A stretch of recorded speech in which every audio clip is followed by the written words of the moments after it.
নমস্কার, শুভ সন্ধ্যা। শাশ্বতী সিনেমা টক্সে আপনাদের সবাইকে স্বাগত। আপনারা শুনছেন কীর্তিহাটের কর্চা তারাশঙ্কর বন্দ্যোপাধ্যায়ের আজ চতুর্থ খণ্ডের 20 অধ্যায়। শুরু করি। বিচিত্র মানুষের মন, আর তার থেকেও বেশি বিচিত্র মানুষের কর্মফেরের জের।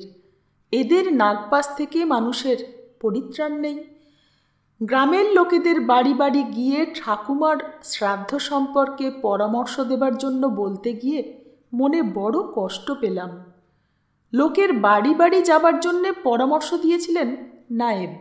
বললেন, আগের কালে রায়বাড়ির ক্রিয়াকর্মে গ্রামের লোকের বাড়ি যাওয়া হতো না, ডাকাও হতো না।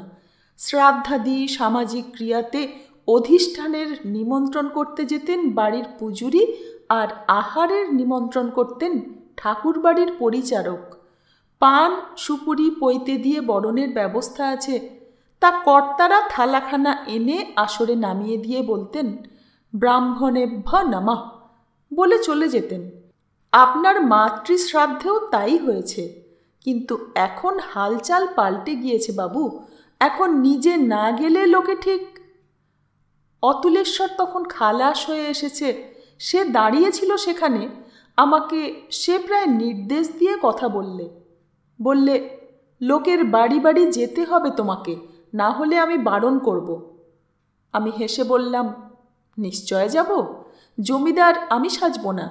কিন্তু কল্যাণেশ্বর প্রভৃতি রায়বাড়ির নবীনেরা বললে, দেখো আমাদের মেজ তরফে ভাঁটা পড়েছে, আমরা যাই, তুমি যাবে কেন? তুমি সেই ইজ্জতটা রাখো। তুমি তো এখানে থাকবে না সুরদা, অতুলকার কথা তুমি শুনো না। মেজদি বললেন, না সুরো, তুই অতুলের কথা শোন। অর্চনা বললে, না সুরদা, তুমি যাও। গোবরডাঙ্গার খুড়িমা ডেকে বললেন, সুরেশ্বর, তুমি কল্যাণদের কথা শুনো না, তুমি যাও। তোমার পিতামহীর শ্রাদ্ধ, তোমার কর্তব্য, তুমি যাও। শুধু ব্রাহ্মণ বাড়ি নয় সুলতা, গ্রামের সকল পাড়ায় পাড়ায় প্রধানদের বাড়িতে বাড়িতে যেতে হলো। রায়বাড়ির নিমন্ত্রণ বরাবরই পঞ্চগ্রামের সপ্তগ্রামের। গ্রামের আবাল বৃদ্ধ বনিতারা নিমন্ত্রণ খেয়ে গেছে, কিন্তু সেকালে নিমন্ত্রণ হতো পাড়ার প্রান্তে দাঁড়িয়ে নিমন্ত্রণ ছুঁড়ে দিয়ে।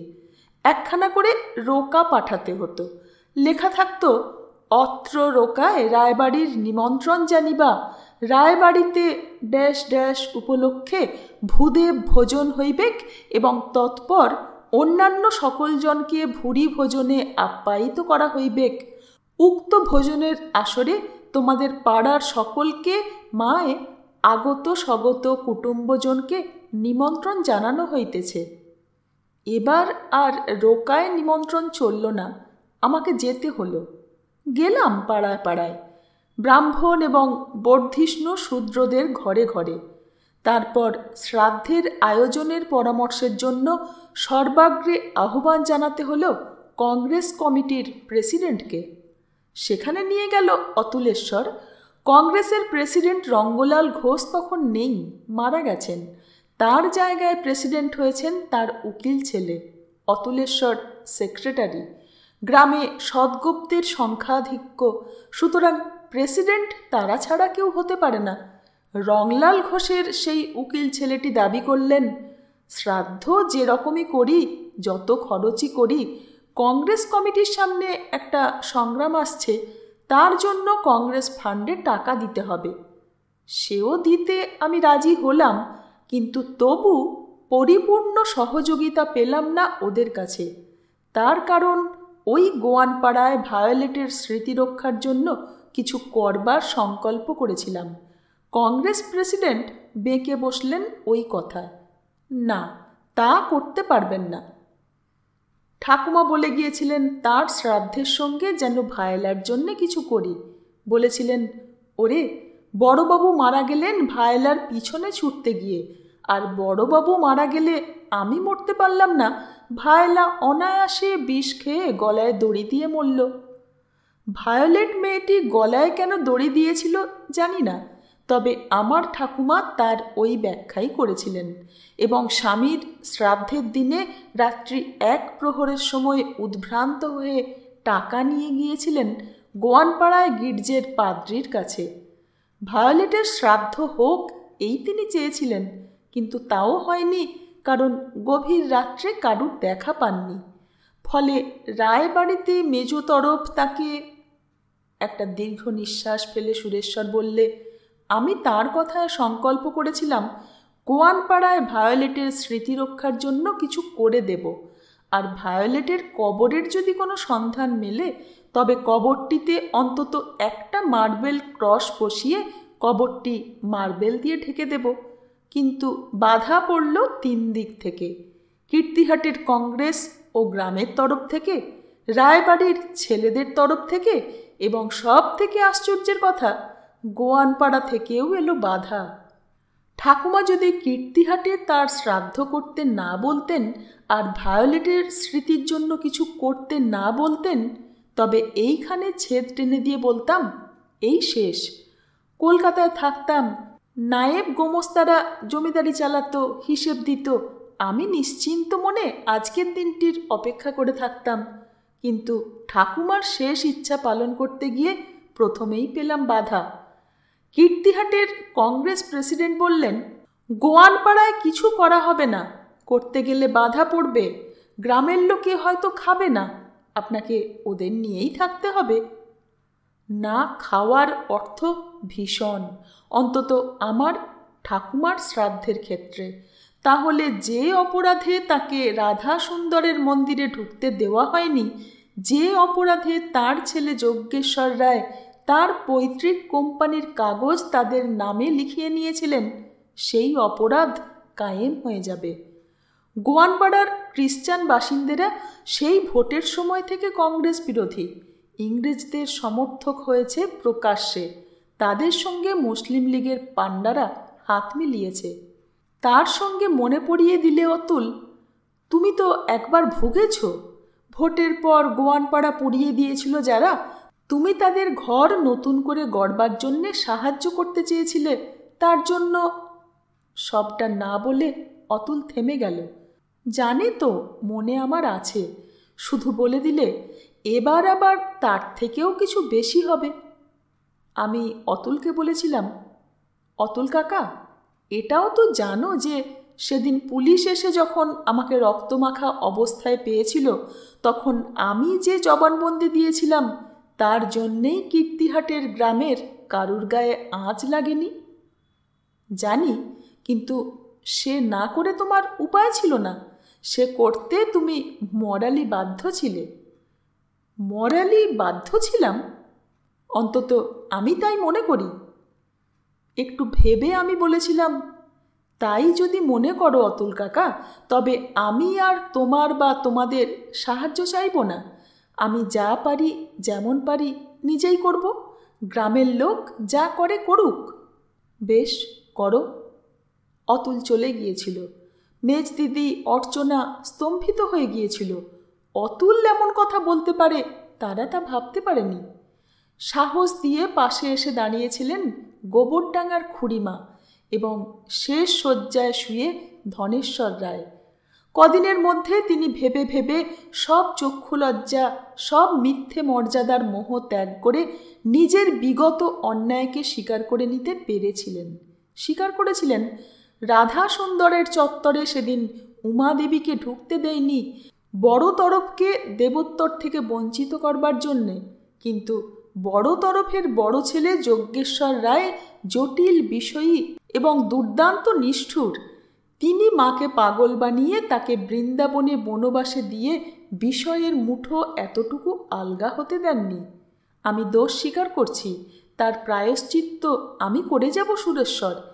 আমি বিছানায় শুয়ে এই পঙ্গু দশায় যতটা পারি সাহায্য করব। গোবরডাঙ্গার খুড়িমা বলেছিলেন, তুই পিছিয়ে আসিস নে সুরেশ্বর, জ্যাঠামায়ের শেষ ইচ্ছে তোকে পূর্ণ করতেই হবে। ভায়োলেট মেয়েটা তার মরণের খবর পেয়ে গলায় দড়ি দিয়েছিল, এ ভালোবাসা কে অস্বীকার করবে? জ্যাঠাইমার মতো সতী সাধ্যী হয় কে? ভায়োলেটের ভালোবাসার দাম তিনি বুঝবেন না তো কে বুঝবে? বাধা এলো অন্য দিক হতে, গোয়ানদের দিক হতে। তারা বললে, ভায়োলেটের কবর তারা ছুঁতে দেবে না, সে কবর যেমন আছে তেমনি থাকবে। চাইলে তার মার্বেলের আবরণ, মার্বেলের ক্রস, দেবেশ্বর রায়ের সঙ্গে তার কোনো সম্পর্ক ছিল এ কথা যে বলবে তার জিভ তারা টেনে ছিঁড়ে নেবে। দিন 7 মধ্যেই আমার নামে একটা নোটিশ এলো। তমলুকের এসডিও আদেশ জারি করেছেন, নির্দেশ দিয়েছেন, গোয়ানপাড়ার কবরস্থানে শান্তিভঙ্গের আশঙ্কায় তোমাকে নির্দেশ দেওয়া যাচ্ছে যে সেখানে কোনো কিছু করবার চেষ্টা যেন না করা হয়, লোকজন সহ সেখানে যেন না যাই। আমি নায়েবকে বললাম, গোয়ানপাড়ার কে এসেছে নোটিশ জারি করাতে তাকে ডাকুন। নায়েব বাইরে গিয়ে ফিরে এসে বললে, তারা কেউ আসবে না। আমি নিজে বাইরে গেলাম, দেখলাম আদালতের পিয়নের সঙ্গে 3-4 জন গোয়ান এসেছে। তাদের নাম মনে পড়ল না, ভুলে গেছি বছর 2 মধ্যে। তাদের দিকে তাকিয়ে বললাম, 2 বছর আগে যখন তোমাদের ঘর পুড়েছিল তখন তোমাদের টাকা দিয়েছিলাম, আমি তোমাদের অপমান করিনি।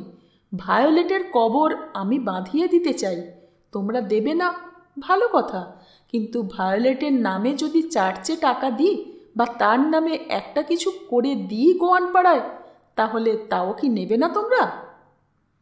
ওরা চুপ করে রইল। এ ওর মুখ তাকালে, কিন্তু মুখে কিছু বলতে পারলে না, চলে গেল। বিকেলবেলা বিবি মহলের ঘরে বসেছিলাম, রঘু এসে বললে, সেই মেয়েটি এসেছে, সেই কুইনি বলে মেয়েটি, তার সঙ্গে আছে পাড়ার পাদ্রী সাহেব। কুইনি এলো যেন জ্বলতে জ্বলতে, প্রচণ্ড ক্ষোভ নিয়ে। সে বললে, না, গোয়ানপাড়ার কেউ কিছু নেবে না আপনার কাছে। আপনারা বড় লোক, আপনারা লজ্জাহীন, আপনারা অন্ধ, আপনারা অনুভব শক্তিহীন। আপনারা মনে করেন দুনিয়াকে আপনারা কিনে রেখেছেন, জমির জমিদারি সত্ত্ব কিনেছেন, সঙ্গে সঙ্গে মানুষকেও কিনেছেন ভেবেছেন। চোখে দেখতে পাচ্ছেন না, মনে অনুভব করতে পারছেন না যে দিনকাল পাল্টেছে। মানুষ আর আপনাদের হুকুম মানবে না, আপনাদের দেওয়া অপমান সইবে না। কেন আপনি এমন করে অপমান করতে চাইছেন আমার মাতামহের মা ভায়োলেট প্রিদ্রুসকে? কি অধিকার আপনার? একসঙ্গে এতগুলো কথা বলে সে হাঁপাতে লাগল। আমি অবাক বিস্ময়ে তার মুখের দিকে তাকিয়েছিলাম। সুলতা, নারীর প্রতি পুরুষের মোহ যদি পাপ হয় তবে পাপ দৃষ্টি দিয়েই আমি তাকিয়েছিলাম তার দিকে। বিলেতে হারা রে এবং লরা নাইট অথবা শম্পারের সঙ্গে দেখা হওয়ার পর থেকে তরুণী নারীর দিকে মোহ নিয়ে তাকাতে গেলেই কেমন দৃষ্টি বিভ্রম ঘটত আমার। ধীরে ধীরে তাদের মুখে, চোখে, রঙে, হাসিতে, অশ্রুতে রায়বংশের কারুর না কারুর আদল ভেসে উঠত। জীবন আমার শামুকের মতো খোলার মধ্যে গুটিয়ে যেত। এই প্রথম কুইনির সামনে তার ব্যতিক্রম ঘটল। মনে পড়ল মেদিনীপুরের বাসায় ওকে দেখে আমার জীবনের সর্বপ্রথম এই মোহময় বাসনা জেগেছিল। প্রথম যৌবনে তোমাকে নিয়ে স্বপ্ন দেখেছিলাম, কিন্তু জীবনের বাসনা এমনভাবে জোয়ারে উচ্ছ্বসিত হয়ে অজস্র ফেনা মাথায় করে ফুলে ফেঁপে ওঠেনি। আদিম মৌলিক দেহবাদের প্রথম উচ্ছ্বাস। রায়বংশে পুরুষ থেকে পুরুষান্তরে ধর্ম, শক্তি ও সম্পদের লালনে এই দেহবাদ দুর্দান্ত দুর্দমনীয় হয়ে রক্তের মধ্যে মিশেছিল। আজ তাতে প্রবল জোয়ার এসেছে। মেদিনীপুরের বাসায় সেদিনের উচ্ছ্বাসের প্রথম জাগরণ। এবার 2 বছর পরে কুইনি আরও মোহময়ী হয়ে উঠেছে আমার চোখে। আমার প্রপিতামহ রায়বাহাদুরের অতৃপ্ত কামনা যেন আমার এই কামনার মধ্যে ফুটেছে। আমার পিতামহ দেবেশ্বর রায়ের ভায়োলেটের প্রতি যে কামার্ততা, তা যেন আমার বুকের মধ্যে আগ্নেয়গিরির মতো অগ্নুদ্গার করছে। ওকে না পেয়েই জীবন আমার শূন্য হয়ে রয়েছে। ওর উপর অধিকার রয়েছে। ও আমার অঞ্জনার মেয়ের বংশের মেয়ে, দেবেশ্বর রায়ের প্রথম ভালোবাসার, হোক সে অবৈধ ভালোবাসা, ফল। প্রথম সন্তানের দৌহিত্রী। ওকে আমিই লেখাপড়া শিখিয়ে এমন রূপে ফুটিয়েছি, ও আমার, ওকে আমার পেতেই হবে। মনে পড়ল গতবার পুলিশের হাত থেকে রায়বংশের সন্তানদের এবং এই গ্রামের লোকেদের, বিশেষ করে রংলাল ঘোষকে বাঁচাবার জন্য বলেছিলাম আমার কুইনির ওপর দুর্বলতা আছে। সে কথাটা আমি মিথ্যা বলিনি, সে কথা সত্য। কুইনিকে দেখছিলাম আর মনে হচ্ছিল। থামল সুরেশ্বর। চোখ বুজে মনে মনে কোনো ভাবনা বা চিন্তাকে উপভোগ করলে সে। মুখে ক্ষীণ রেখায় একটু হাসি ফুটে উঠল, একবার ঘাড়ও নাড়লে, মনে মনে কোনো মধুর চিন্তা উপভোগ করার আনন্দে। তারপর বললে, তুমি গিরিশবাবুর বিল্বমঙ্গল পড়েছ বা অভিনয় দেখেছ সুলতা? আমি পড়েছি, অভিনয়ও দেখেছি অ্যামেচারে।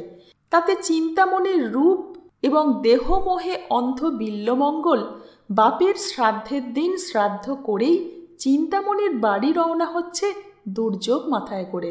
তুফানে প্রলয়ঙ্করী নদী, খেয়াঘাটে নৌকো নেই, কিন্তু তা উন্মত্ততার কাছে বাধা নয়। সে নদীতে ঝাঁপ দিয়ে কাঠ বলে একটি গলিত শবকে আশ্রয় করে নদী পার হলো। বাড়ির পাঁচিলের গর্তে মুখ ভরানো সাপের লেজ ধরে পাঁচিলে উঠে চিন্তামণির ঘরে এলো। চিন্তামণির বিস্ময়ের সীমা রইল না। সে উঠে সব দেখে বললে, তুমি কি? বিল্বমঙ্গল তার মুখপানেই অপলক দৃষ্টিতে চেয়ে আছে।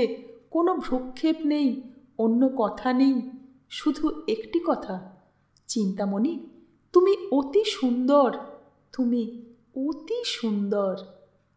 আমি ঠিক সেইভাবেই কুইনির দিকে তাকিয়েছিলাম। আশ্চর্য মোহ কুইনির সর্বাঙ্গে, তার রুক্ষ চুলে, তার রুক্ষ সৌন্দর্যে উজ্জ্বল শ্যামবর্ণের মধ্যে ঈষৎ একটা বিদেশি ফ্যাকাশে আভাস। তার আয়ত চোখের শুভ্রচ্ছদের মধ্যে ঈষৎ নীলাভা। তার চোখের তারা কালো নয়, পিঙ্গল।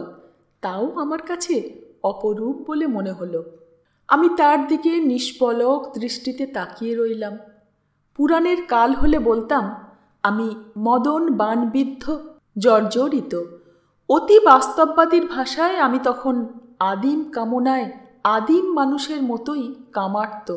কুইনি আমার সে দৃষ্টির সম্মুখে কেমন যেন ভীতার্ত হয়ে উঠল। বোধ করি আমার দৃষ্টির উত্তাপ তাকে গলাতে চাচ্ছিল। ভয়ে সে নিজের পাশের দিকে চকিত দৃষ্টিতে তাকিয়ে দেখে নিলে তার সঙ্গে বৃদ্ধ পাদ্রী বসে আছেন কিনা।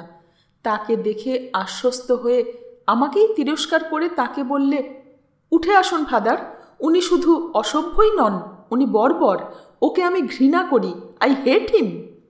আমার দিকে তাকিয়ে বললে, আর আপনি আমাদের এমন করে অপমান করবেন না। ভায়োলেট পিদ্রুসের আত্মাকে শান্তিতে কবরের তলায় ঘুমোতে দিন। আমি শুধু একটা কথা বলেছিলাম, আমাকে তুমি ভুল বুঝো না কুইনি, তুমি আমার উপর অবিচার করছো। অপমান আমি তোমাদের করিনি। আমার পিতামহ ভায়োলেট পিদ্রুসকে ভালোবাসতেন এবং ভায়োলেটও তাকে ভালোবাসত। কুইনি দাঁড়ায়নি, শুনতে চায়নি সে এ কথা। দ্রুত পদে বেরিয়ে চলে গিয়েছিল। এতক্ষণে বৃদ্ধ পাদ্রী আমাকে বলেছিলেন, কুইনি ঠিক বলেছে সুরেশ্বরবাবু, কেন একটি দুঃখিনী মেয়ের অশান্ত আত্মার গলায় কলঙ্কের মণিহার পরিয়ে তাকে আরও দুঃখ দেবেন, লজ্জা দেবেন? তাছাড়া আর একটা কথা বলি, আপনি গোয়ানদের জন্যে অনেক কিছু করেছেন। এই চার্চের জন্য জমি দিয়েছেন, অর্থও দিয়েছেন। তাই আপনার মঙ্গলের জন্যই বলছি। ওরা অত্যন্ত ক্ষুব্ধ হয়েছে। কিছু করতে গেলে হয়তো গোয়ানরা আপনার অনিষ্ট করবে। তাতে আমি ভয় পাইনি সুলতা। তখন রায়বংশের রক্ত আমার মধ্যে জেগে উঠেছে। ভয় আমি গোয়ানদেরও পাইনি, কীর্তিহাটের লোকেদেরও পাইনি। আমি ঠাকুমার শ্রাদ্ধে 2 হাত খুলে খরচ করেছিলাম। ব্রাহ্মণদের ভোজন দক্ষিণা দিয়েছিলাম। দিয়তাং ভুজ্যতাং রব তুলেছিলাম ভোজন আয়োজনে। তখনও 1941 সাল, জ্যৈষ্ঠ মাস। তখনও দ্বিতীয় মহাযুদ্ধ ইউরোপ আফ্রিকায় সীমাবদ্ধ। ফ্রান্স পড়েছে। ডানকার্ক থেকে ইংরেজ কোনো রকমে মান প্রাণ বাঁচিয়ে ইংলিশ চ্যানেল পার হয়ে ইংল্যান্ডে এসেছে। হিটলার বলকানে ঢুকেছে। আফ্রিকায় নতুন ফ্রন্ট খুলেছে। আবিসিনিয়ায় ইটালীয় বাহিনীর সঙ্গে তার শুরু। তখনও ভারতবর্ষে তার আঁচ পৌঁছায়নি। জিনিসপত্রের বাজারে ধান চালের গোলায় কন্ট্রোল বসেনি। তখনও বাজার সস্তাগণ্ডা, তখনও শ্রাদ্ধে বিবাহে ক্রিয়াকর্মে বাধা নিষেধ নেই। আমি প্রচুর আয়োজন করে ঠাকুমার শ্রাদ্ধ সমারোহের সঙ্গে সুসম্পন্ন করলাম। পরামর্শটা দিলেন বড় জ্যাঠামশাই যজ্ঞেশ্বর রায়, দেবেশ্বর রায়ের জ্যেষ্ঠ পুত্র, রায়বাহাদুর রত্নেশ্বর রায়ের প্রিয়তম পৌত্র। রায়বংশের মধ্যে নারী সম্পর্কে রত্নেশ্বর রায়ের পর সংযমী পুরুষ। তিনি হাই ব্লাড প্রেশার নিয়েও এসে শ্রাদ্ধ করে চলে গেলেন। মায়ের শেষকৃত্য করে প্রায়শ্চিত্তই শুধু করলেন না, উমাদেবীর গহনার অর্ধেক ভাগ নিয়ে চলে গেলেন। তিনিই পরামর্শ দিলেন। বললেন, রায়বাহাদুর বলতেন, যেখানে চামড়ার জুতো চলে না সেখানে চাঁদির জুতো চালাতে হয়। পথের ধুলোর উপর হাঁটবে তখন চামড়ার জুতো পরো। মানুষের মাথার উপর দিয়ে হাঁটতে হলে রূপোর জুতো তৈরি করে পড়ো। দেখবে মানুষগুলো মাথা পেতে দিয়ে বলবে, আমার মাথায় পা রাখুন। টাকা তোমার আছে সুরেশ্বর, তাই খরচ করে তিনি যা বলে গেছেন তাই করো। যখন করতে নেমেছ তখন পিছিও না, টাকায় সব হয়। তর্ক নিশ্চয় উঠবে এবং কথাটাও নিশ্চয় সত্য নয়, কিন্তু তখন সত্য মনে হয়েছিল, সত্য হয়েও উঠেছিল। শ্রাদ্ধে কোনো বাধা আসেনি, তবে হ্যাঁ, গোয়ানপাড়া নিমন্ত্রণ নেয়নি, কিন্তু কিছু দরিদ্র গোয়ানরা গোপনে এসে মিষ্টি খেয়ে গিয়েছিল। শুধু তাই নয়, সংকল্প যা করেছিলাম তা কোনোটা অপূর্ণ থাকেনি, তা রাখিনি আমি। শ্রাদ্ধের পরদিনই কাঙালি বিদায়, কাঙালি ভোজনের মধ্যে আরেকটি অনুষ্ঠান করেছিলাম। রায়বাহাদুর রত্নেশ্বর রায় চ্যারিটেবল ডিসপেন্সারির সঙ্গে দেবেশ্বর রায় হসপিটালের পত্তন করেছিলেন। তাতে উমাদেবীর নামে 4টে বেড, আর একটা বেড ছিল অহিন্দুদের জন্য রিজার্ভড। তার নাম কি হবে তা বলিনি, তবে বুঝতে কারুর বাকি থাকেনি ওই বেডটি শেষ পর্যন্ত কার নামে হবে। তবু কেউ জিজ্ঞাসা করেনি বা করতে সাহস করেনি। অতুলেশ্বর জিজ্ঞাসা করেছিল, এই বেডটা কি? বলেছিলাম, অহিন্দু, খ্রিস্টান, মুসলমানদের জন্য থাকবে। কার নামে হবে? অনুমান করতে তো পেরেছ, কিন্তু ওতে আপত্তি করলে হাসপাতাল আমি এখানে করব না। আশা করি এতে তোমাদের জোর খাটবে না। অতুলেশ্বর চুপ করেছিল। গোয়ানরা কেউ আসেনি, তবে আলোচনা করেছিল। তাতে তারা অখুশিত্ব প্রকাশ করেনি, খুশি হয়েছে এইটা গোপন করেছিল। আর একটা মন্দির গড়েছিলাম সিদ্ধাসনের জঙ্গলে। ছোট একটি মন্দির তৈরি করিয়েছিলাম, 15 ফুট উঁচু মন্দির। যে ঘরটায় শ্যামাকান্ত মনোহারা যোগিনীকে নিয়ে শক্তি সাধনা করেছিলেন বা শক্তি সাধনার নামে ব্যভিচার করেছিলেন, যে ঘরে 17 বছরের তরুণ কন্দর্পের মতো দেবেশ্বর রায় 14-15 বছরের কিশোরী ভায়োলেটের সঙ্গে প্রথম মিলিত হয়েছিলেন দেবেশ্বর রায়ের মৃত্যুর পর, যে ঘরে চালের কাঠে দড়ি বেঁধে গলায় দড়ি দিয়ে আত্মহত্যা করেছিল ভায়োলেট, সেই ঘরের ভাঙা দেওয়ালগুলোর ভিত খুঁড়ে মন্দিরের পত্তন করেছিলাম। সিদ্ধাসনের একটি মার্বেলের বেদি তৈরি করিয়ে দেবার সংকল্প করেছিলাম। বোধহয় তোমার মনে আছে, ওই সিদ্ধাসনে পুজো শুধু হিন্দুরাই দিত না, গোয়ানরাও দিত। হিন্দুরা পাঁঠা বলি দিত বিজয়া দশমীর দিন, গোয়ানরা নৈরিত কোণে একটা নির্দিষ্ট জায়গায় মুরগি বলি দিত। বাতাসা মন্ডার পুজো ভোগ দিতে তারা বেদির কাছে এসে নামিয়ে দিত। 1941-42 সাল পর্যন্তও দিয়েছে। 41 সালে হাসপাতালের সঙ্গে ভিতপত্তন করেছিলাম এবং মনে মনে সংকল্প করেছিলাম, মন্দির সম্পূর্ণ হলে ওই মন্দিরের মেঝেতে বেদির নিচে একটা মার্বেল ট্যাবলেট বসিয়ে দেব, যাতে লেখা থাকবে, যে নারী তার প্রেমাস্পদের মৃত্যুতে বিরহ সহ্য করতে না পেরে এখানে স্বেচ্ছায় দেহত্যাগ করেছিলেন, তার অক্ষয় স্বর্গ হয়েছে এই সিদ্ধাসনের প্রসাদে। মুখে সংকল্প প্রকাশ করিনি, গোড়ায় কেউ বুঝতেও পারেনি। 1 বছর পর 1942 সাল অক্টোবর মাস, তখন মেদিনীপুর দাউ দাউ করে জ্বলছে। আগস্ট মুভমেন্ট আরম্ভ হয়ে পূর্ণ বেগে চলেছে। ভারতবর্ষে ব্রিটিশ সাম্রাজ্যের ভিত্তিভূমি বাংলাদেশে, সেই বাংলাদেশের মেদিনীপুর জেলায় তখন থানা পুড়ছে, সরকারি আপিস পুড়ছে, বড় বড় বাঁশের ডগায় তেরঙ্গা ঝান্ডা উঠছে। বিচ্ছিন্ন হয়ে গেছে মেদিনীপুর ব্রিটিশ সাম্রাজ্য থেকে। সেই সময় এই মন্দিরে কীর্তিহাটের কর্চার রায়বাড়ির জবানবন্দির শেষ ঘটনা ঘটল। ওই মন্দিরেই আমার কাঁধে একজন গোয়ান ছুরি মারলে। বিচিত্র ঘটনা আমার জবানবন্দির শেষ ঘটনা। রক্তে মন্দিরের মেঝের সাদা মার্বেল লাল হয়ে গেল এবং তাতেই ধুয়ে গেল দেবেশ্বর রায়ের অপরাধ। তাতেই আমি মুক্তি পেলাম শ্যামাকান্তের অভিশাপ থেকে। তখন বঙ্গোপসাগরে সাইক্লোন আসছে, পরের দিনই মেদিনীপুরের সমুদ্রকূলে তুফান তুলে ঢুকবে, তাতেই ধসে যাবে ব্রিটিশ সাম্রাজ্যের ভিতের মূল পাথরটা, ফেটে যাবে। তার সঙ্গে সঙ্গে রায়বাড়ির 3 মহলা বাড়িও ভাঙবে, ফাটবে। ঘটনাটা ঘটল পঞ্চমীর দিন সন্ধ্যায়, 1942 সালের আশ্বিনের দুর্গা পঞ্চমী। আকাশে তখনও মেঘের কোনো ঘটা নেই, কোনো ইশারা নেই। বঙ্গোপসাগরে কোথায় কোন দিগন্তে বায়ুমণ্ডলের নিম্নচাপের সৃষ্টি হয়েছে তা কেউ জানে না। হয়তো প্রকৃতি নিজেও সচেতন নন।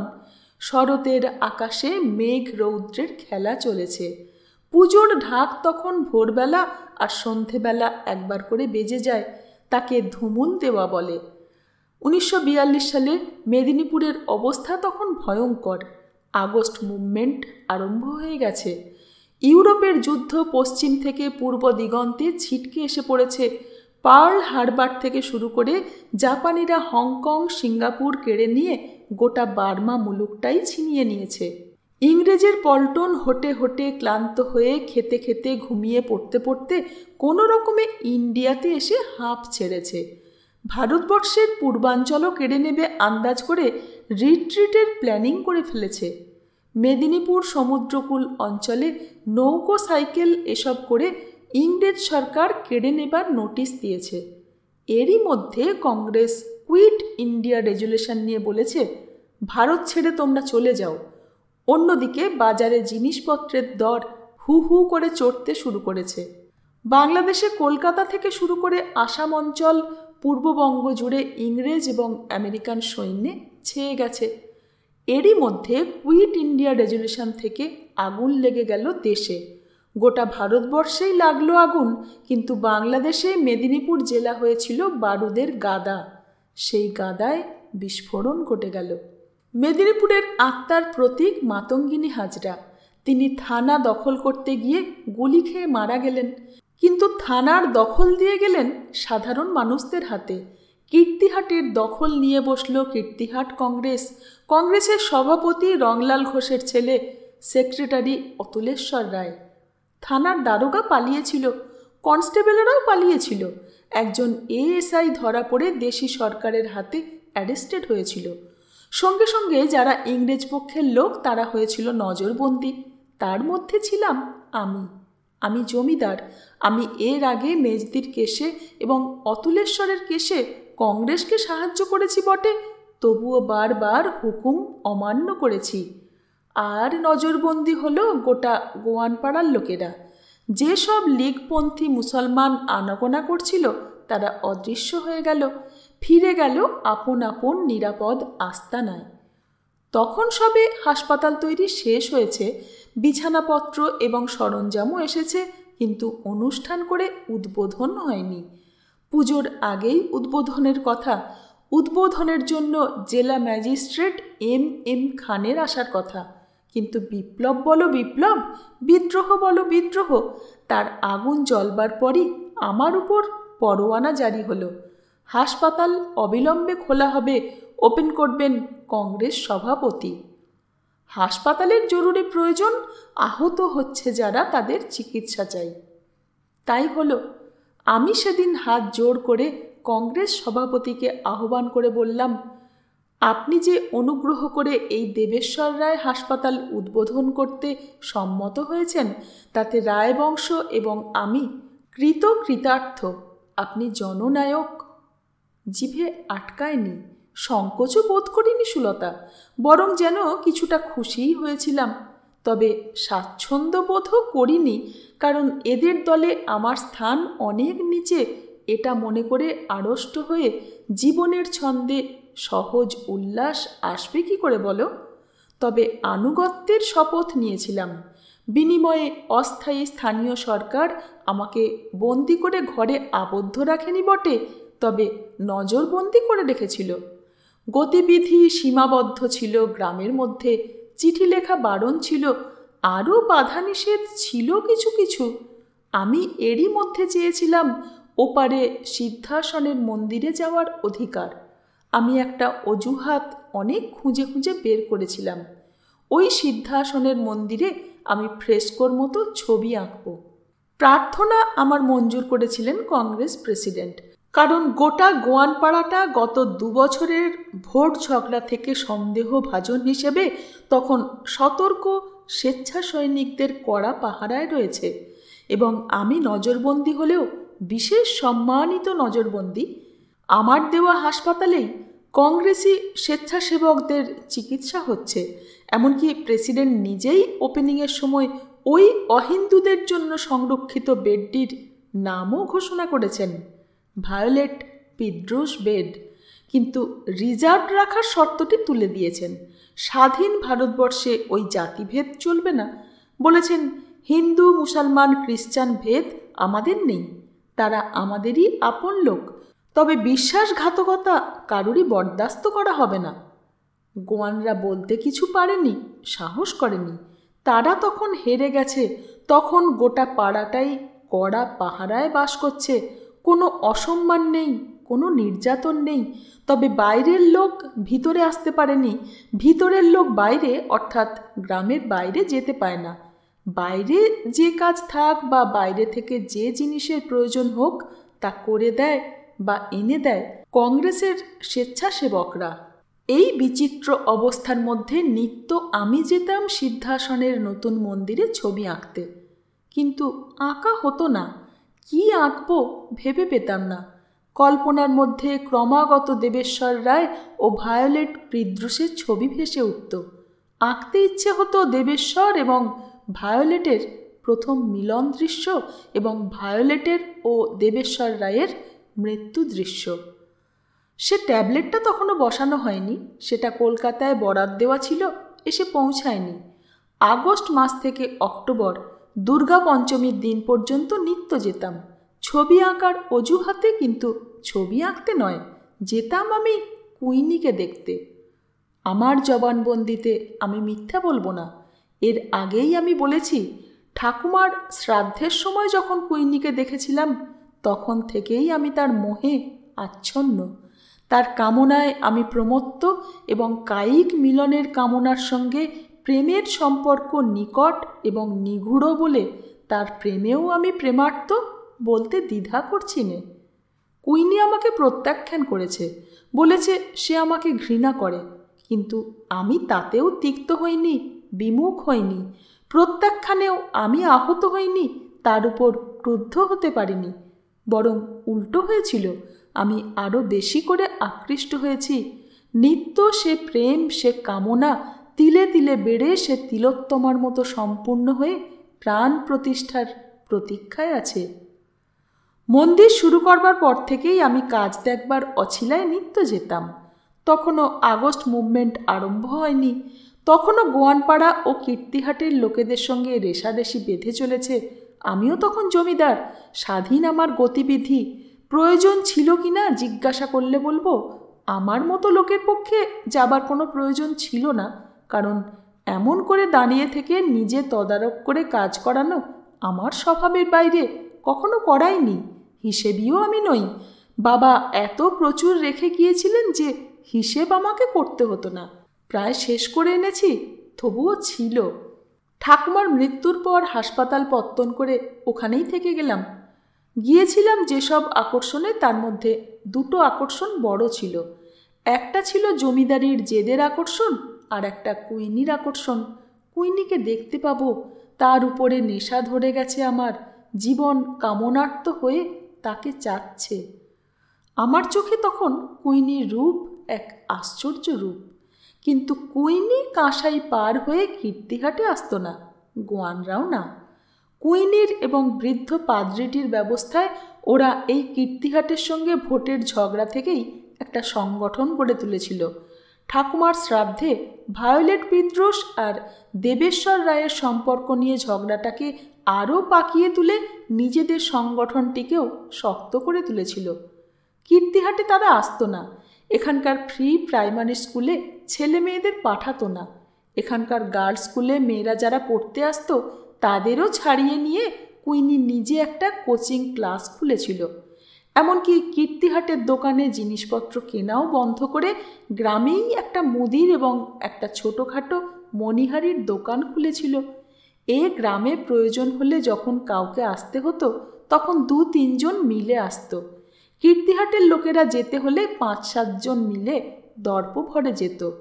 গোমেশ ডিক্রুজ আমার বাড়ির চাকরি ছেড়ে দিয়েছিল। আমি যখন জমিদারির নেশায় কুইনির আকর্ষণে ওখানে থাকতাম তখন কলকাতা থেকে 2 জন নেপালি দারোয়ান রেখেছিলাম। কিছুদিন পর আরও একজন ওখানকার দুর্ধর্ষ লাঠিয়ালকেও রেখেছিলাম।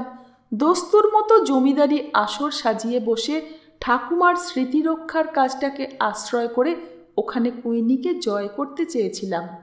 এর নেশা সম্ভবত সংসারে সব নারী পুরুষই যৌবনকালের সঙ্গে অল্প হলেও করে থাকে, কিন্তু নেশা যাকে ধরে তার আর নিষ্কৃতি থাকে না। মদ অনেকে খায়, কিন্তু মদে খাওয়া বলে একটা কথা আছে, মদে যাকে খায় তার যেমন আর নিষ্কৃতি থাকে না, এক্ষেত্রেও ঠিক তাই। নারীকে দেখে পুরুষের ভালো লাগে, কিন্তু যে পুরুষ কোনো বিশেষ নারীর নেশায় পড়ে তার আর ঘৃণা থাকে না, লজ্জা থাকে না, ভয় থাকে না, তার জন্য সে অপমান গ্রাহ্য করে না, আঘাত গ্রাহ্য করে না, সব কিছুকে মাথায় করে নিয়েও তাকে পেতে চায়। আমি কুইনিকে তেমনি করে চেয়েছিলাম। ওই দারোয়ানদের একজনকে সঙ্গে করে ওই সিদ্ধাসনের মন্দিরের কাজ দেখতে যেতাম।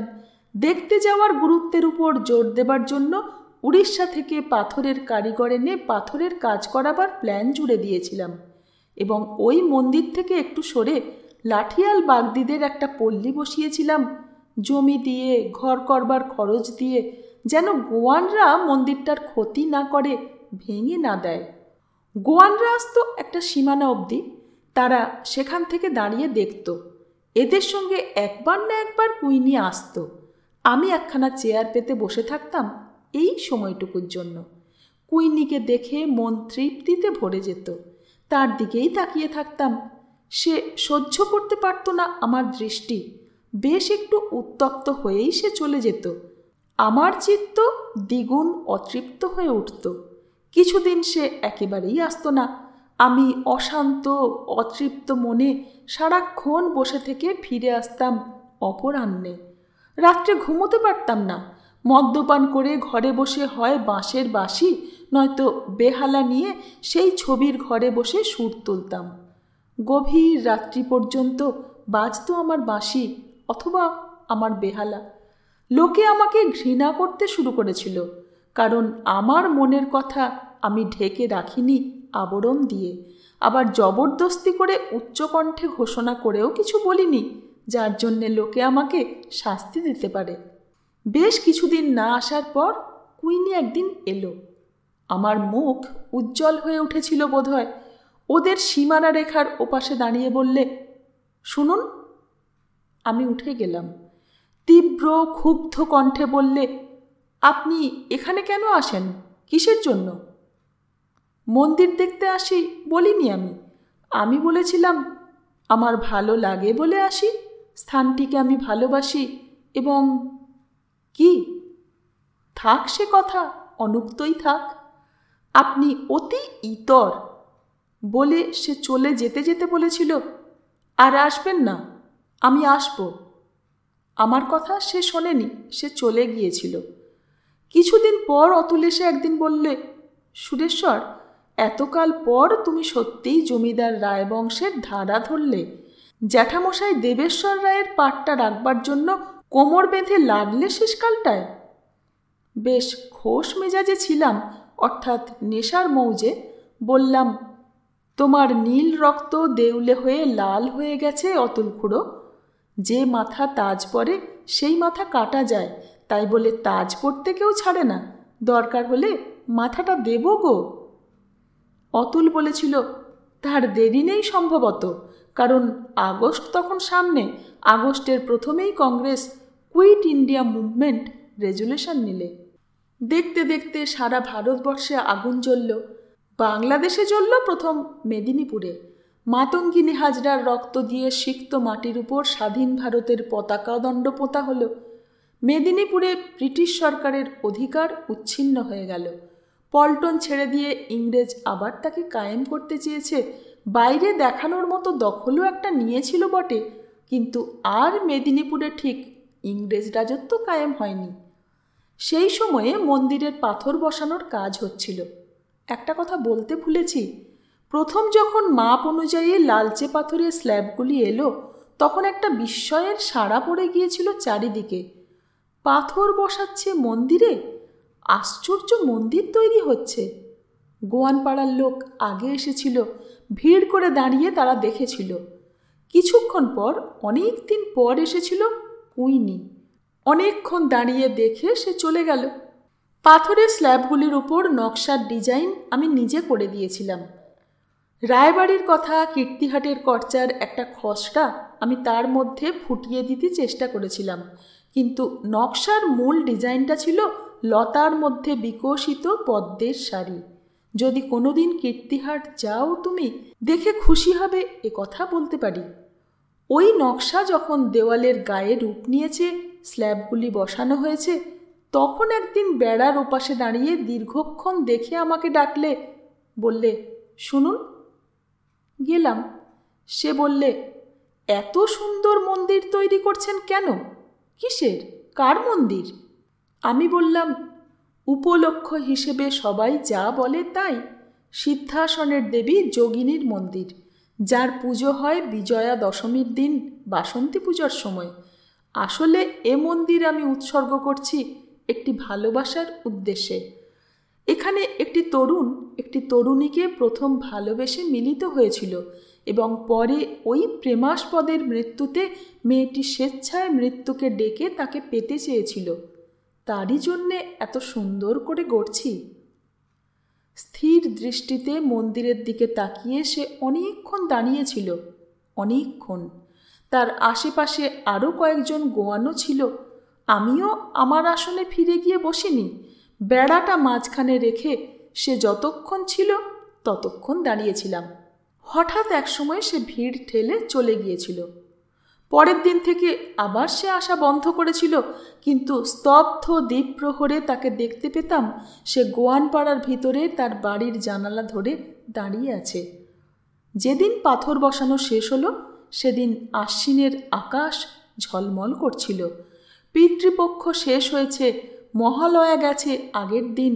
মন্দিরের বাইরের ভাড়া খুলল, ভিতরের কাজও শেষ হয়ে গেছে। সেদিন অনেক লোক এলো দেখতে।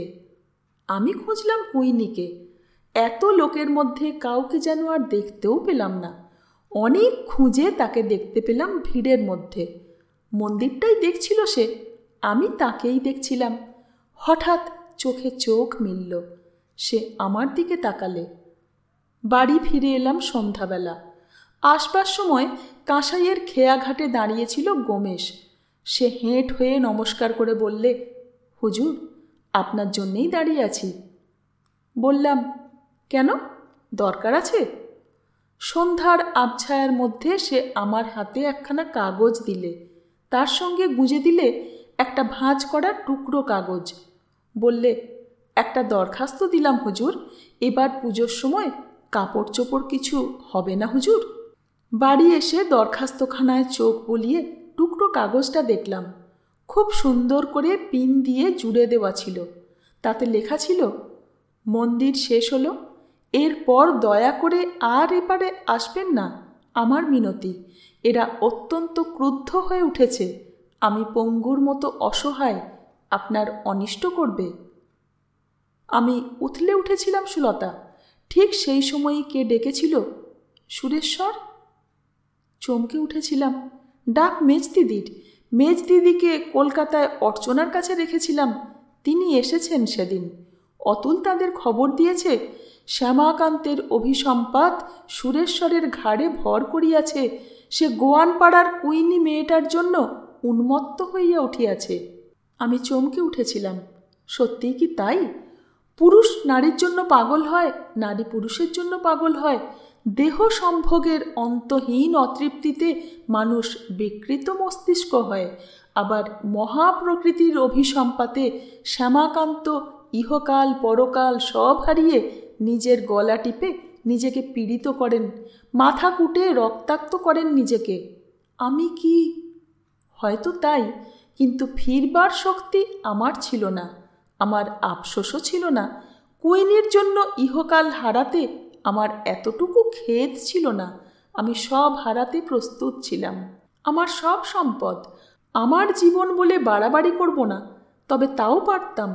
কুইনির জীবন বিপন্ন হলে তাকে রক্ষা করবার জন্য সে বিপদের সঙ্গে লড়তে যেতাম, তাতে মৃত্যু হলে মরতাম।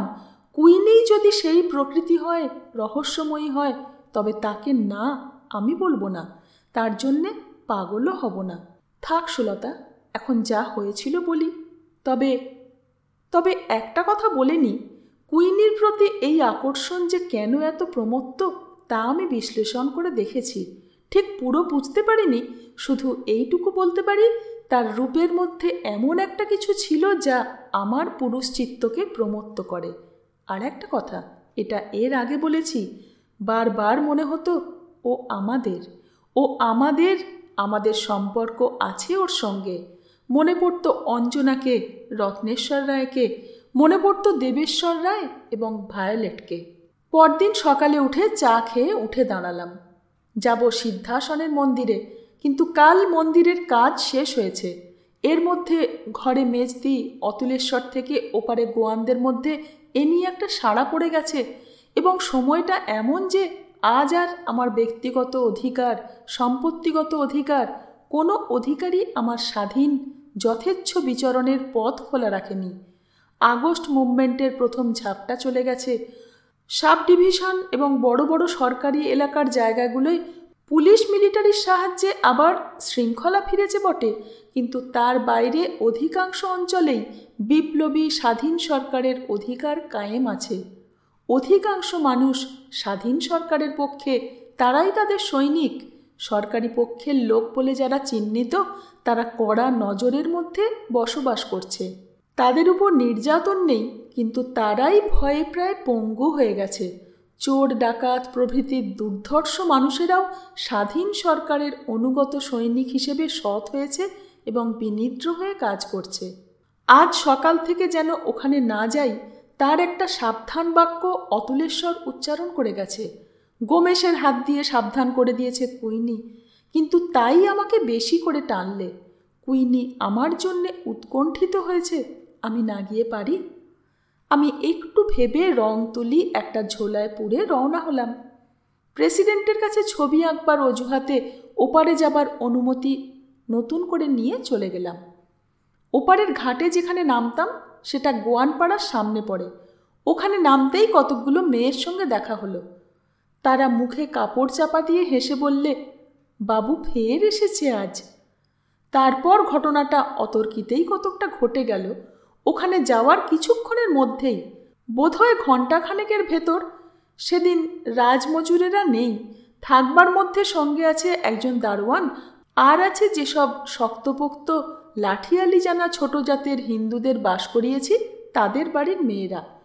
পুরুষেরা চাষের কাজে গেছে।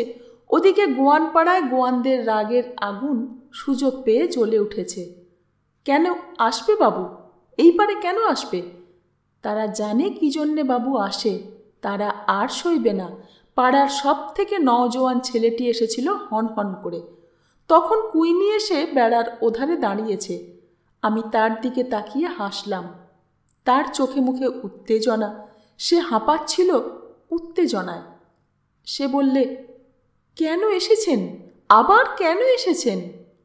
হেসে বললাম, মন্দিরের ভেতরে ছবি আঁকব। ছবি? হ্যাঁ। না, আঁকতে হবে না, পাবেন না আঁকতে। যান, ফিরে যান বাড়ি। আমি একটু হেসে বললাম, না। বলেই আমি পিছন ফিরলাম, গিয়ে মন্দিরের সিঁড়িতে পা দিলাম। ঠিক সেই মুহূর্তে ঘটল কাণ্ডটা। বলতে গেলে কয়েকটা নিমেষ ফেলতে যে সময় লাগে তারই মধ্যে। প্রথমেই শুনলাম কুইনি চিৎকার করে বললে, না না, জন জন না। চমকে পিছন ফিরে দেখলাম একজন জোয়ান গোয়ান। সে ক্রুদ্ধ হয়ে ছুটে প্রায় আমার পিছনে এসে দাঁড়িয়েছে, হাতে তার ছুরি। ঠিক সেই মুহূর্তে তার পিছনে ছুটে এসে তাকে সবলে কোমরে জড়িয়ে ধরলে কুইনি। না বলে চিৎকার করে উঠল সে। কুইনি তাকে অনুসরণ করেই ছুটে এসেছে তার পিছন পিছন। জন তাকে ঝাঁকি দিয়ে ঝেড়ে ফেলে দিয়ে আমার উপর ছুরি তুললে। যেটুকু সময় পেয়েছিলাম তাতেই আমি তাকে আটকাবার জন্য হাত তুললাম, ধরলামও, কিন্তু আটকাতে পারলাম না। তবু ছুরিখানা সে আমার বুকে বসাতে পারলে না। হাতখানা চেপে ধরে ঠেলে তুলে ধরতে চেয়েছিলাম, তারই ফলে বুকে না বসে আঘাতটা লাগলো আমার কাঁধে। ওদিকে মাটি থেকে উঠে কুইনি আবার তাকে জাপটে ধরলে। ইতিমধ্যে আমার দারোয়ান ছুটে এসেছে, একটা গোলমাল উঠেছে, চারদিক থেকে লোকেরা এসেছে। এরই মধ্যে আমি যেন কিছুক্ষণের জন্য জ্ঞান হারিয়েছিলাম। যখন জ্ঞান হলো তখন দেখি শুয়ে আছি হাসপাতালে। আমার শিয়রে বসে আছেন মেজদি।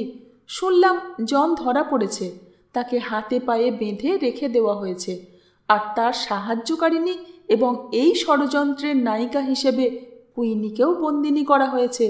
তবে সেও জনের ছুরিতে আঘাত পেয়েছে। তার আঘাত লেগেছে বাহুতে। হাসপাতালের ভায়োলেটের নামে উৎসর্গ করা বেডে তাকে রাখা হয়েছে, ভলান্টিয়ারের পাহারাধীনে। ওদিকে পরামর্শ চলছে কেসটা নিয়ে কি করা হবে।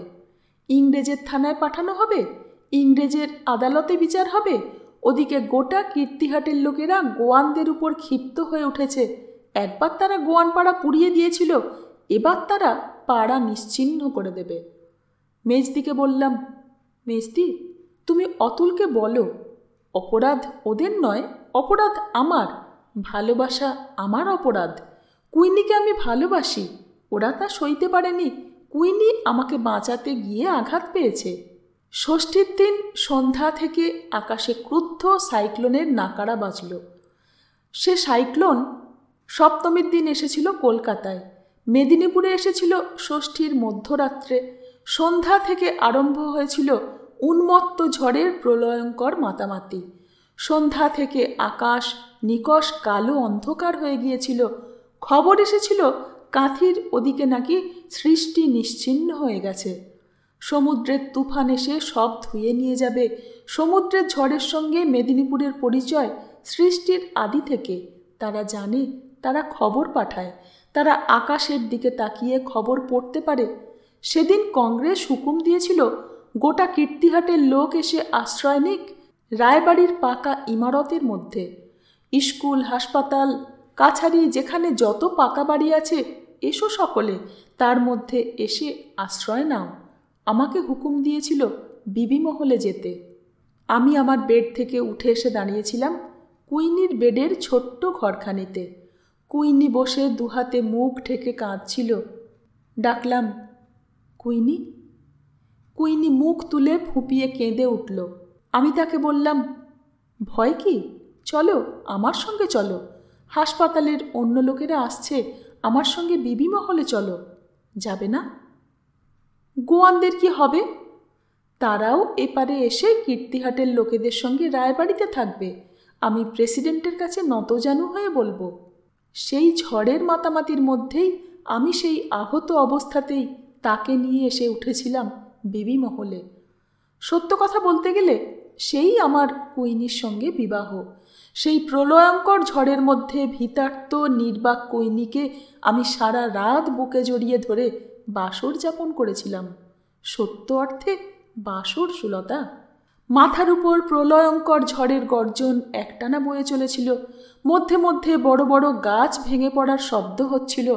বিবি মহলের নিচের তলায় একটা চোর কুঠুরির কথা বোধহয় বলেছি, সেটা সেকালের স্ট্রং রুম। সেই ঘরেই ব্রজদা লুকিয়ে রেখেছিল বীরেশ্বর রায়ের এবং দেবেশ্বর রায়ের স্মরণীয় ঘটনার খাতা এবং ডায়েরিগুলো। সেই ঘরের মধ্যে মেঝের ওপর কম্বল পেতে দেওয়ালে ঠেস দিয়ে আমি ভয়ার্ত কুইনিকে পাশে নিয়ে একটা কম্বল দুজনে গায়ে জড়িয়ে বসেছিলাম। নির্বাক, স্তব্ধ। ঘরের আলো নিভে গিয়েছিল। একটা 5 ব্যাটারির টর্চ ছিল, সেটা জেলে বসেছিলাম। আলোর ফোকাসটা পড়েছিল দেওয়ালের গায়ে, আর চারিপাশে একটা আলোকিত আভাস। হ্যাঁ, তাছাড়া কি বলবো, একটা আভাস ফুটে উঠেছিল। মধ্যে মধ্যে সে আমার বুকের উপর ঘুমে ঢুলে পড়ছিল, কখনো আমি পড়ছিলাম তার উপর। ঘুম ভেঙে গিয়ে পরস্পরের দিকে তাকিয়ে ক্ষীণ একটি করে হাসি ফুটে উঠছিল আমার মুখে। দেহ সম্ভোগ নয়, পরস্পরের দেহের উত্তাপে একটা নরম নিশ্চিন্ততার আরাম বা আনন্দ, যাই বলো, তার মধ্যে ডুবেছিলাম।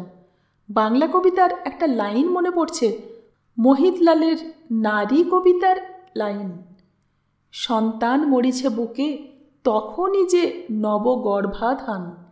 এ মৃত্যুকে মাথায় করে আমাদের মিলন হয়েছিল সুলতা। এখানেই যবনিকা ফেলে দিতাম নাটক হলে, অন্তত মানুষের গড়া স্টেজের নাটক হলে। পৃথিবীর রঙ্গমঞ্চে যে নাটক চলে, সে নাটকে নাটকীয় মুহূর্ত আসে, সংঘাত আসে, যবনিকা পড়ে না, নাটকও শেষ হয় না, নাটক চলে। পৃথিবীর কীর্তিহার যে কোণে, সেই কোণেও রায়বাড়ির জীবন নাটকে ওই ঘটনার পরও একটা লৌকিক বিবাহ আমাদের হলো। সমাজ, রাষ্ট্র, এরা তো মানুষের মনের বিবাহকে মানে না, তাদের বিধান মতো বিবাহ করিয়ে ছাড়ে, তাই হলো। এই প্রাকৃতিক তাণ্ডবে মেদিনীপুরের সাধারণ মানুষ অবসন্ন হয়ে পড়েছিল। সম্ভবত মনে আছে তোমার, 3 দিন ধরে মেদিনীপুর পৃথিবী থেকে বিচ্ছিন্ন হয়ে পড়েছিল। এর মধ্যে হাজার দরুণে লোক মরেছে, হাজারে হাজারে জন্তু জানোয়ার মরেছে। সমুদ্রের 50-60 ফুট উঁচু জলোচ্ছ্বাস সমস্ত দক্ষিণ উপকূল ভাসিয়ে নিয়ে গেছে। গাছপালা কুরুক্ষেত্রের অক্ষৌহিনী সেনার মতো ধরাশায়ী হয়েছে। গৃহহীন মানুষ জলসিক্ত মাটির বুকের উপরেই ক্লান্ত হয়ে ঘুমিয়ে পড়েছে। এরই মধ্যে ডিএম বলেছিলেন, ঈশ্বর মেদিনীপুরকে শাস্তি দিয়েছেন। স্বর্গত শ্যামাপ্রসাদ মুখোপাধ্যায় বাংলা ক্যাবিনেটের মন্ত্রী তখন, তিনি এসে জনসাধারণের নৌকো কেড়ে নেওয়ার প্রতিবাদ করায় একজন ডেপুটি বলেছিল, সরকারি প্রয়োজনে নৌকো কেড়ে নেওয়ার দরকার হয়েছিল, তাই নিয়েছি। অত্যন্ত উদ্ধতভাবে বলেছিল। কীর্তিহাটেও ওই সরকারি দাপটের ঢেউ এসে লাগল। 2 দিন পর রিজার্ভ ফোর্স নিয়ে এসে হাজির হলো একজন ইন্সপেক্টর, তার সঙ্গে খড়গপুরের মিসেস হাডসন এবং একজন অ্যাংলো ভদ্রলোক। অতুল, কংগ্রেস প্রেসিডেন্ট মণ্ডল, এরা অবশ্য তার আগেই সরে গেছেন, গ্রামের লোকই সরিয়ে দিয়েছে। রিজার্ভ ফোর্স প্রথম এসেই কিছু লোককে অ্যারেস্ট করেছিল। মিসেস হাডসন এবং সেই অ্যাংলো ভদ্রলোক এসেছিলেন গোয়ানদের সাহায্য দিতে, কিন্তু তাদের পেলেন এখানেই। গোয়ানদেরও আশ্রয় দেওয়া হয়েছিল গার্লস স্কুলে। তাদের কথায় তারা পুলিশের কাছে নালিশ করলে জমিদার সুরেশ্বর রায় কুইনিকে জোর করে ছিনিয়ে নিয়ে গেছে।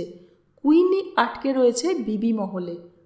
আমি তখন ঘুরে দেখছিলাম রায়বাড়ি, চারিদিক ঘুরে দেখছিলাম।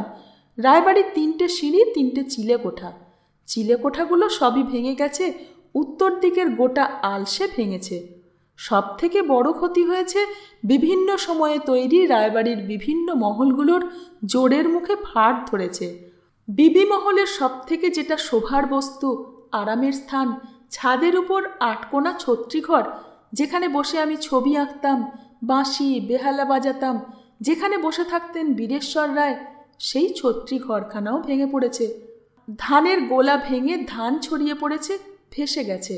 ইন্সপেক্টর কনস্টেবল নিয়ে এসে আমার হাত চেপে ধরল, বললে, আপনাকে অ্যারেস্ট করছি, আপনি কুইনি মুখার্জি বলে খ্রিস্টান মেয়েটিকে। মিসেস হাডসন পা ঠুকে বলে উঠল, you are a scoundrel, you have. Anglo ভদ্রলোকটি একটা চড় বসিয়ে দিল আমার গালে। প্রস্তুত ছিলাম না আমি। পর মুহূর্তেই আমার রায় রক্ত সাড়া দিয়ে উঠল। আমি ঝাঁকি দিয়ে হাত ছাড়িয়ে নিয়ে ঝাঁপিয়ে পড়লাম তার উপরে। কিন্তু তাদের সঙ্গে পারিনি আমি, তারা অনেক, আমি একা। সাহায্যের জন্য কেউ ছিল না। সাইক্লোন এবং বন্যা বিধ্বস্ত কীর্তিহাট, মানুষেরা ক্লান্ত, ভেঙে পড়েছে, প্রতিবাদ করবার কেউ নেই, সাহায্য করতে কে আসবে? আমাকে তারা ধরে বেঁধে ফেললে অপরাধীর মতো। কোথায় কুইনি? এবার আমি আত্মসম্বরণ করে বললাম, আমার ঘরে, বিবি মহলে, সে আমার ভাবী স্ত্রী। কথা বলতে দিলেন আমাকে। অপরাধীর মতোই কোমরে দড়ি বেঁধে টেনে নিয়ে এলো বিবি মহলে। কুইনি ছুটে বেরিয়ে এলো খবর পেয়ে আমার কোমরে দড়ি দেখে। আমার বিধ্বস্ত চেহারা দেখে সে থমকে দাঁড়ালো।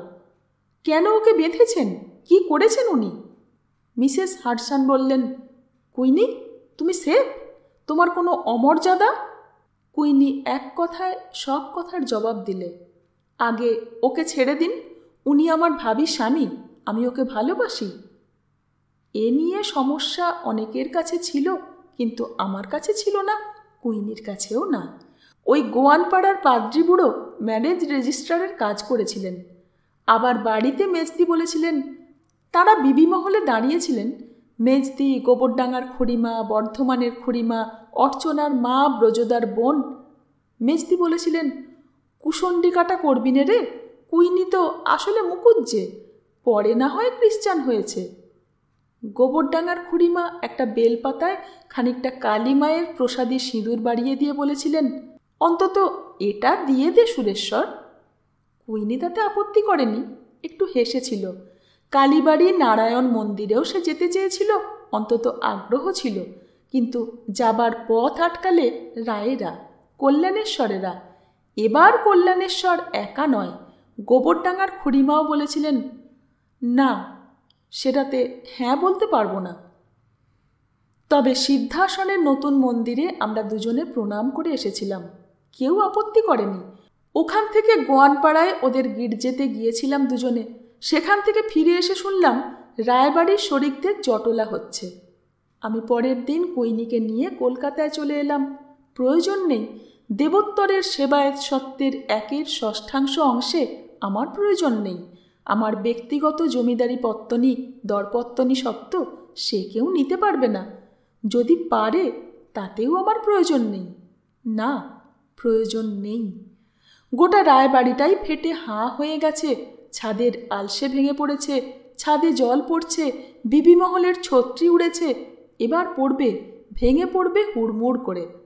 1799 সালে দেওয়ান গঙ্গা গোবিন্দ সিংহ এবং তার সুযোগ্য পাটোয়ার কানুনগো কুড়ারাম রায় ভট্টাচার্য লর্ড কর্নওয়ালিসের হুকুমে চিরস্থায়ী বন্দোবস্ত কায়েম করে গিয়েছিলেন এবং সঙ্গে সঙ্গে কালীমান নামে জমিদারি কিনে সন্তান সন্ততিদের অন্নপূর্ণার আশীর্বাদে দুধে ভাতে রেখে হাসি মুখে চোখ বুজেছিলেন।